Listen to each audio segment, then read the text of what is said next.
आशा की किरण। આ ધરા પર પરમેશ્વરનું જે આગમન થાય છે અનંત આત્માના શ્રેયને માટે થાય છે. બોલતા નહીં, આ ધરતી પર પરમેશ્વર પધારે, મહાપુરુષો પધારે, સામાન્ય આત્માઓ પણ આવે છે.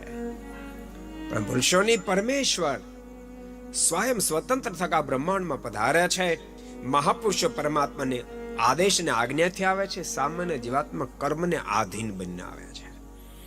આ ધરતી પર પધારી પરમેશ્વર મહાપુરુષો અનંત આત્માના શ્રેયને માટે જીવન જીવી સ્વતંત્ર થકા બ્રહ્માંડમાં વિદાય લે છે.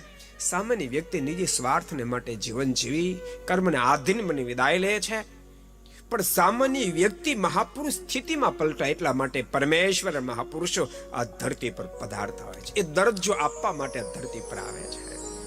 को पसंद आया हो तो लाइक करें और शेयर करना मत भूलिए. सब्सक्राइब करें सरदार कथा चैनल को और बेल आइकॉन पर क्लिक करना मत भूलिए लेटेस्ट वीडियो सबसे पहले पाने के लिए.